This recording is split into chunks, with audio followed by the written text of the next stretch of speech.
Hello and welcome back. My name is Trish and I work at Schumacher Racing. This is the Trish Bits channel, which I try and help you with your cars and just help you figure a few things out. As the title says, this is a Q&As and I'm going to answer the questions that are on my phone, which are from you guys, which you've put in the comments below, and sometimes it's a long answer to be typed. Sometimes I don't really have much of an answer because you've asked something that I'm like, oh, that's a hard one. So I'm going to go through a few of them. There's quite a lot, so we're going to go through it, see where we get to. I'll see what the time is and then I'll leave it and I'll come back on for another time to answer the others. But anyway, if you haven't already, click subscribe on my channel. You know, it might be something you want to keep watching more of because you like what you see, and you might miss it if you haven't already done that. If you do like it, at the end click like. If you dislike it, I guess you got to click dislike, but hopefully it's helped you. I'm only doing this to help you and give you all something more out of racing. Racing's pretty hard, and sometimes to find the information of how to maybe go a little bit better is difficult. And when I first got into the hobby, I found it very difficult to find out exactly what I needed to know. And sometimes I'll ask people questions and their answers are based on their experiences. And I'm like, okay, fine, so I need to learn as well. But what I found over time was that I wanted to figure out why does that make a difference? Why does that make my car feel better when it's wet, but in the dry, when I do the same change, it doesn't do the same thing for me? And that's where I wanted to look at that, figure out the spectrums, work out what's going on. And obviously through my role at Schumacher Racing, I've been able to just develop myself in my understanding of what the cars do a bit more. So I'm going to try and help you with that, and we'll go through some of these questions, and some of them are very long and I need to read them out to you so you then understand the question. But we'll go with the latest one, which is from Richard Stevens. Thank you for messaging me, Richard. Hi Trish, great videos, thank you. I'm slowly getting my head around roll centres and turnbuckles. I'm a, dare I say, good club racer running indoors on carpet. Due to my work pattern, I don't get to bigger race weekend competitions, but sometimes I do get to race on an outdoor grass track. Now we are in lockdown, I've made a nifty track in the garden, which I've seen a lot of you do. What I'd like to know about more is shock setup. What I'm trying to accomplish is to get the best from the car running on a flat surface to a bumpy one. Thank you for your work and help with this great hobby. Okay, fine, brilliant. Okay, so when we go to flat tracks compared to bumpy tracks, the initial things we can do is when it's completely flat, we can run a slightly harder car, because in the corners we want to stop it rolling over and, you know, going the wrong way. On carpet tracks we always run a stiff oil, and that oil will be something like a 400 on the rear, on a Schumacher. Any brand that you're running, if you're running on a bumpy track, you want to be at least 50 CST softer to see what that feels like, and then even explore going softer again. But then you've got to think about PEC, and PEC's a big subject. I think we've talked about it on my shock building video, but let's say you've got a 2-hole piston at 1.6 hole on the back. That's quite a small hole size on the back, and that'd be offering a lot of PEC. So you could jump off a house, let's say, and you know the shocks will survive. I don't know about the wishbones or anything like that, but anyway, you would achieve the PEC. Basically the oil needs to go through 2 tiny holes as well as the periphery, and sometimes it works out, well, it's too hard to go through the 2 holes, so a bit goes through there, but the periphery edge, which has got like a 0.15 clearance all the way around the outside, it forces around that 2 mil or 2.5 mil wall excuse me, of piston, and it gets around and goes to the top. Whereas if we had a 3-hole, you think, oh, it's 1.6 again, it's, you know, you've got another 50%. Doesn't necessarily make it feel 50% more soft. What it does is it allows it in that moment that it really gets landed on. You know, like when you belly flop into a pool, it hurts, you get a stinger, and that's the same thing. It all packs up. We won't go into the terminologies of what's going in the shocks because sometimes that can just confuse people. But basically it packs up, it can't go any faster. It's like you're trying to run in water, it's fighting you. So with the extra hole, it allows that to happen a bit easier when you're landing the big jumps. And this is where bumps come in. So you get to a bumpy track, and when you have more holes on that piston, it should generally allow you to go through the bumps a bit better, but with the loss of that bit of stability that that pack would normally give you. So what we sometimes do is we go to keep the 2 holes on, but go to a larger hole, because you've still got a lot of surface area underneath there to offer the pack in that moment, but you've still got a bit of hole to add a bit of relief for kind of mid kind of speed bumps, let's say. So the faster that piston has to move, the more it locks up and it doesn't want to move. And the slower bumps and everything like that, the larger holes allow it to get through. But that's for you to play with. Try it. Try those 2 different things. But at the same time, when you go to the larger hole on the piston, let's say you go 0.1 bigger on the 2 holes, you go 1.7 to 1.8, you need to maybe go up 50 CST in the oil, or as close to that as you can get. And then just keep playing with it. It's a really good exercise to do, because you might end up going up to 1.8 on the rear on 2 holes, or 1.9, 2 mil. You go through this process and suddenly you're like, that goes through these bumps like they're clouds. That's amazing. But you might find it's terrible on the jumps. So that's what you've got to work out. As well as going around corners fast, it's all these different things that we need to just get to the track and try, or in this case, your garden. Right, next one.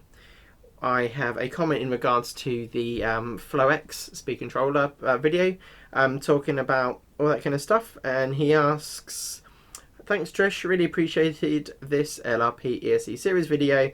For me, it was helpful to clarify some doubts on ramp and timing interaction. Actually, I'm using LRP Works Steam 3.8 software on an X20 6.5 motor on off-road carpet track, and I'm really happy. What advantages are there switching over to FlowX, and can I still use the X20 motor, or is it better to change the entire combo? That's a good question. I don't know the complete answer on if it worked better with an X22. The X22s are the next generation on dealing with heat, power. There's always lots of small adjustments done. When Jürgen at LRP is working on things, they always want to improve. So there's always going to be a phenomenal amount of things changed each generation, whatever brand it is. So yes, of course, the other one will be better when you go to the X22. But I'm pretty certain the X20 will work completely fine with the X20, so with the FlowX speed controller. The FlowX speed controller, basically you've got a very, very well thought out casing situation. Well, the boards and the FETs are held with the heat sinks, and that's all enclosed very, very well. And what we find is we can actually run the speed controllers without a fan quite a lot of the time. It deals with the heat very, very well, and you can monitor that on the speed controller as well. So with the firmware and with the programs and the throttle profiles that are inside the software that's on the speed controller, there's things that you can play with there, which I've been finding a big advantage for me anyway. So yeah, it's something for you to try, but going straight to the speedo, I can't see any problems with that. Obviously I can double check with Jürgen, but I'm sure it'll be absolutely fine. I've run other motors in the past before I ran all LRP with the LRP speed controllers, and that's fine. If you ever did have any worries, obviously we can always ask these manufacturers if we're ever worried about interactions. But it's all LRP, it should then work with the LRP, should be no problem at all. So next question. My phone keeps shutting off each time. Okay, I've been asked, what camera do you use on your car? And that was by Stephen Manley. Actually, the previous one was by Buggy Fanatic, the guy that asked, sorry. Didn't mean to miss you out there. So yeah, Stephen Manley asked, what camera do I use on my car? And I use a GoPro, and it's a GoPro Hero 7. It's the black one, and yeah, it's been really great. Actually, I've used it for various things and had a lot of fun with it. You can connect it up with your phone, you can see if you're in view, and you can control if you're starting the filming or anything like that. So that's been a really good thing to have, and I've strapped them to the cars and got them going around, and it's been really, really good, especially when you look back and you look at what's going on with the wheels and just how fast it's looking. Yeah, so that's that. Let's have a look through, and I'll pick out some of them are just kind of thanks ones. One was by Marco Links, and it's more of a challenge against stock and the issues with it. So he says, great video as always. Honestly, what I never understood is why the stock category exists. It exists only in EP cars nowadays, and creates more confusion to newcomers compared to the standard class, which is mod. Stock brings more complexity into the game. In stock, you spend more on the car, finding lighter things and electronics, commercial stuff, blah blah blah. Mod is the only way this game needs to go going forwards. So in the UK, we only have mod class in off-road buggies. In touring car, they have the stock is where there's modified, and they have different levels of stock as well. So I do understand there's some issues there where you need to have the best motor and the best batteries and stuff like that. When I did the EOS series, it was very good because they have a handout motor, which that's, for me, it's good because I know that the other guy doesn't have another brand of motor that might be faster. So we all got given the motors, and for me it was quite relaxing. Put the motor in, go racing. They do it for the truck stock as well and stuff like that. So I see stock has places where it's very, very good. I haven't raced in an environment where you've had to have the best stock motor for off-road, but I have been doing some touring car where I have to have, the good equipment in there, otherwise you are going to struggle a little bit. But maybe that will get fixed over the years. But some people enjoy that game of doing it. But for newcomers, yeah, I think just getting modified for buggies especially could be good. But when you get into touring cars, modified is a bit tricky to drive. And I don't think the guys would be happy just to put a 10.5 in and go and wrestle around at the back. Well, they might do, but I think it would take everyone having to do the same thing for that to be fixed. But I'm not here to fix those troubles. I might have a lot of people disapproving of what I say, but that's just my opinion, and all our opinions are correct to how we feel, and that's that. But going onwards, on to the next one. Okay. I've been asked by, it's spelled Neeko, I'll call it Nico. Great videos as always, thank you very much. Just curious how you're doing, okay, thank you. What you're doing other than making videos and enjoying your train hobby to pass the time for the unknown date to when we will return racing. Okay, well thank you. I'm doing well. I've got obviously my work, that keeps me very busy. I'm always working on projects as I'm a design engineer. It doesn't stop us working on our ideas and try and get them out there to help the racers, as well as come up with new ideas. Obviously I have my model railways that I like to use in the loft, which is good fun. So check out 00 Neil if you're bored or you have a family member that likes model railways. That's something I like to do as well. Obviously I do these videos, and the other things that I do is I've got a CNC machine in the garage, so I like to make things on that, and my current project at the moment is making a CNC lathe so I can make really cool things easier, and yeah, I just like making machines. It kind of goes in with the cars. Apart from that, watching Amazon Prime and Netflix in the evenings when I do have a moment once I've stopped doing all my other things. But yeah, so that's that. But thanks for asking. Hope you're all keeping well and keeping safe. Right, we're on 13 minutes at the moment on this camera anyway, so I'm gonna go for another 7, see if you can all deal with that. Okay, from John Payne. Hi Trish, thanks for the video, really helped me out. Would you mind letting me know what you would recommend for the front shocks on AstroTurf? Generally Astro's a bit bitey, it depends what tyres you're running, but most of the time we want to get rid of a bit of grip. If it's four-wheel drive anyway, so I'd always start around the 550 to 600 mark on one of our Schumacher cars.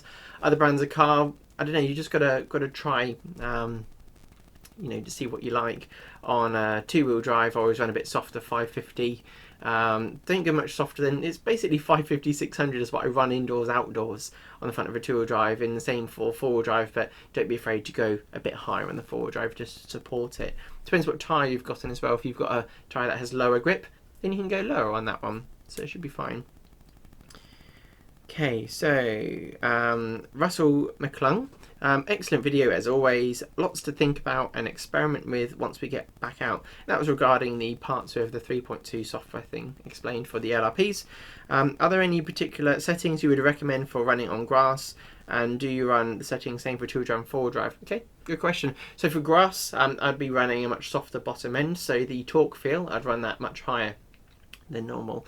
As well as on grass, I know that you don't want the rear ends to snake out, so I'd be running a softer brake on the 70% on whichever feel that you want, but you'd want a softer feel on the top end of the braking for the grass. So you'd have to look at the, I can't remember, I think it's the X setting, it's softer at the beginning, or whichever way around. I've got the pad here. Let's just double check. We have, yeah, so semi-X you'd want to go for that has a smoother braking at high speed. So use semi-X on 70, and I'd put your torque feel low, run it on blinky just to see what it's like. You can always introduce some power, but put your ramp lower and your timing a bit lower. But where you have your delay, put that delay a bit higher so the power comes in a bit later, so you can get out the corner first and then it will start delivering that power. So I'd go with that. And for four-wheel drive, I'd still go on the same kind of basis and just kind of see, you know, you just want a little bit more power, so you normally have that with the motor anyway, so go with that. Okay, we had a question from Squint Paladoris. I think that's how you say it. Squints. Anyway, thanks Trish. I have not yet played with the torque feel, and honestly I thought it was backwards from what you just explained. Definitely messing with that next time I get out there. Could you dive a bit more into gearing and even rotor diameters for modified? Thanks so much for the awesome vids. Take care and stay healthy. Thank you. So I've actually recorded a video which I haven't released yet, which is about the motors and the rotors, and just talking purely about how the rotors will help you and what you can change around that to allow you to achieve something different on the track that the speed controller in the car can't give you. So that'd be good. So I'll hold off in answering that one. But basically in gearing, you'll learn what we use on carpet as well as indoors and outdoors. And so basically on carpet, we will run it's like the pinion smaller, we can run more timing and push the carpet more, whereas when we get out onto AstroTurf we always run a few pinions larger. Just takes out the bottom end torque, just allows the car to accelerate just a bit easier, not to get there as quickly, but comes out smoother out the corner on the lower grip tracks anyway. And that's something that we generally do, but it's something you've got to play with. It's gathering experience on the track, monitoring your motor temperature, have a feel of it after a run. If it's too hot to touch, oh okay, that's a bit warm. If you've got a heat gun, great, measure it. Start learning after each run what it is. So if you have a freak day that it's like 20 degrees higher than normal and it feels like it's about to melt and it's starting to smell funny, there's an issue there. So either your gearing's wrong or something's gone astray with your transmission. So definitely look at changing something there, like normally a smaller pinion, or just make sure things are functioning well. Or turning down your speedo settings, because you might be running too much power anyway and you don't realise it. Okay, so from JRP Romeo 156 GTA, I guess that might be a car you like. Does the original L1 shell fit, as I prefer the shape of the previous shell? Okay, yeah, the original shell was very nice looking. I've had some comments about the new shell not being to what some people might like on looks, but that's fine. Everyone has their own taste. We actually developed the L1 Evo shell based on getting to the track and playing with body shell types and styles, and to get an actual effect and feel from it. And so that's what we went for and tried to give it a nice look, and some people love it and some people don't so much. In the UK we have something called Marmite, and it's effectively the Marmite effect on those types of things. So yeah, it fits straight on. All that fits directly on. You can fit all the body shells from the L1. Penguin RC do some options, and you can fit those body shells on both cars, so go with that, no problems. And then we'll answer a couple more here. Just trying to find one that will be good to answer. I've been asked about my flashy paint jobs from Planes, Trains and Automobiles, and Brendan Nunn did my current shells, which his website, or not website, the name of his spraying brushing company is called God RC, so check them out. It's Brendan Nunn at God RC. He did a great job on mine, really enjoyed how it looked. And so yeah, so I will answer. Yeah, I've had a message from Glenn Downer Said, another great video, Trish. Got myself an Evo now. Looking forward to the regional season. Obviously, this hasn't quite happened, but I'm sure we'll get out there. I was looking at the gearbox riser, but haven't ever seen it mentioned in the in most of the setup sheets. Under what circumstances would you use it? Cheers, Glenn.